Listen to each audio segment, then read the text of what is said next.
Alors peut-être pour terminer, dites-nous quelques mots de ce livre récemment paru, qui n'a rien à voir avec le premier, qui n'est pas du domaine d'écologie, sauf que on retrouve tout de même votre parcours scientifique, ce récit, je pense qu'il faut l'appeler ainsi, donc Dernière lettre à Irène, qui est un récit de vie et un récit sur votre compagne.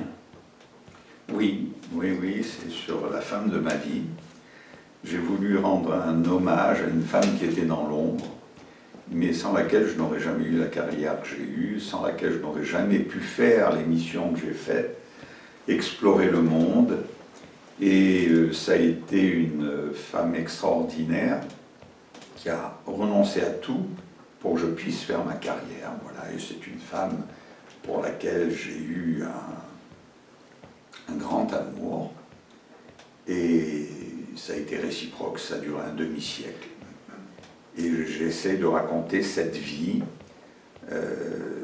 cette histoire d'amour, qui est une histoire pour moi qui me semblait commune, mais où, par mes voyages, c'est une époque où on écrivait, c'est une époque où l'imaginaire, l'imagination a beaucoup joué, et où peut se rendre compte que cette imagination est absolument nécessaire à l'amour, et quand elle est partagée, elle donne ce que j'ai vécu, c'est-à-dire un grand amour, et j'ai pu faire une carrière qui est une vraie carrière scientifique grâce à elle.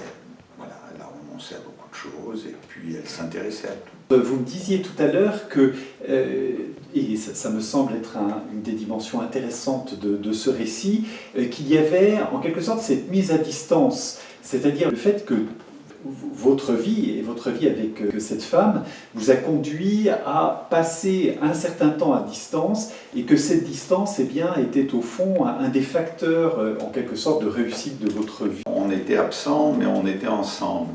C'est-à-dire, moi je me vois au milieu de l'Amazonie, ou je me vois en Chine, ou je me vois en Australie, et le soir, j'étais passé récupérer, soit chez des mineurs, soit des lettres qui m'étaient arrivées, qui dataient déjà un peu, et je lisais ces lettres. En lisant ces lettres, on imaginait la vie de l'autre, et on dit dans les lettres très souvent ce qu'on ne se dit pas en face.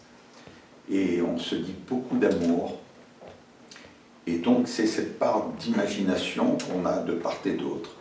Et quand cette imagination se retrouve ensemble, c'est un grand amour. Et chaque fois qu'on se revoyait, c'était un renouveau. Voilà. Alors ma femme a eu une carrière, bien entendu. C'était une littéraire, et elle a fini comme professeure d'anglais à l'université. Mais ce n'est pas le métier qu'elle voulait faire au début. Mais c'est un métier qu'elle a fait avec beaucoup d'envie et beaucoup de réussite.